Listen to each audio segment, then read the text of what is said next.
আমরা মনে করি যে আগামীকালকে হচ্ছে রেড লাইন নির্বাচন কমিশনের জন্য। আমরা যদি দেখি যে এখন যদি আবার প্রয়োজন হয় আবার আমরা রাজপথে নামবো এবং আমরা কোনোভাবেই একটা যাচ্ছেতাই নির্বাচন আয়োজন করার সুযোগ দিব না। আপনি হয়তো দেখেননি যে জাতীয় নাগরিক পার্টি এই নির্বাচন কমিশনের বিরুদ্ধে রাজপথে অনেক আগেই আন্দোলন করেছে। প্রায় ছয় মাস আগে আমরা নির্বাচন কমিশন অবরোধ করা হয়েছিল জাতীয় নাগরিক পার্টির পক্ষ থেকে, এবং আমরা নির্বাচন কমিশন পুনর্গঠনের দাবি জানিয়েছিলাম। এবং আমরা যদি দেখি যে এখন যদি আবার প্রয়োজন হয় আবার আমরা রাজপথে নামবো এবং আমরা কোনোভাবেই একটা যাচ্ছেতাই নির্বাচন আয়োজন করার সুযোগ দিব না। যদি প্রয়োজন হয় এই নির্বাচন কমিশন পুনর্গঠন করে প্রয়োজনে কিছুদিন দেরি করে হলেও একটা সুষ্ঠু নির্বাচন আয়োজন করাই, যেন তেন একটা নির্বাচন তাড়াতাড়ি আয়োজন করার থেকে সময় নিয়ে একটা সুষ্ঠু নির্বাচন আয়োজন করাটাই থাকবে আমাদের মূল প্রায়োরিটি।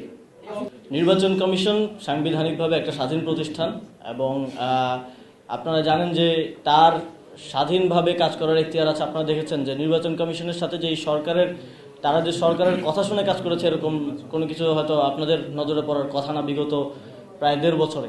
আর আমি সরকারে ছিলাম, সরকারের একটা পার্ট ছিলাম আমি, কিন্তু হোল গভর্নমেন্টের সাথে নির্বাচন কমিশনের সেই কোঅর্ডিনেশনটা আমি সরকারে থাকতেও দুঃখজনকভাবে দেখি নাই। এবং এটাও একটা দুঃখজনক বিষয় যদি সামনের নির্বাচনে অন্তর্বর্তীকালীন সরকার এবং নির্বাচন কমিশনের মধ্যে একটা গুড কোঅর্ডিনেশন না থাকে, তাহলে এই নির্বাচনটা কতটুকু সুষ্ঠুভাবে আয়োজন করা সম্ভব সেটা নিয়েও একটা সন্দেহ রয়েছে।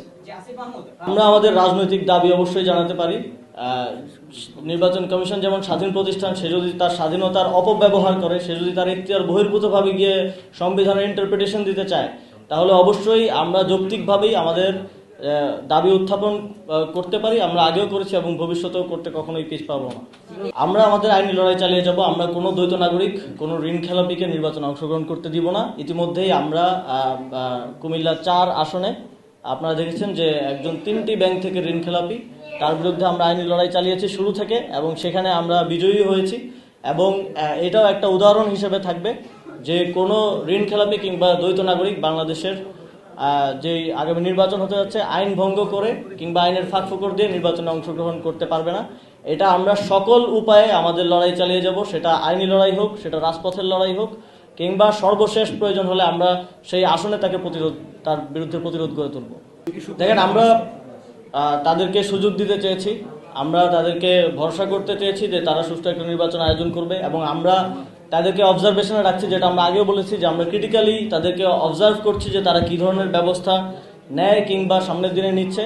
আমরা আগামীকালকে মনে করি আগামীকালকের দিনটা খুবই গুরুত্বপূর্ণ, যেহেতু আপিল শুনানির শেষ দিন আগামীকালকে তাদের অবস্থান এবং তাদের কার্যক্রম দেখে আমরা আমাদের পরবর্তী সিদ্ধান্ত গ্রহণ করব। আমরা মনে করি যে আগামীকালকে হচ্ছে রেড লাইন নির্বাচন কমিশনের জন্য।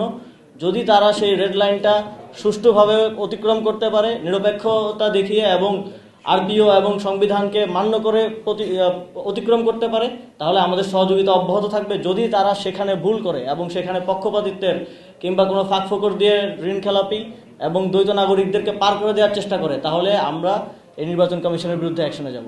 Thank you.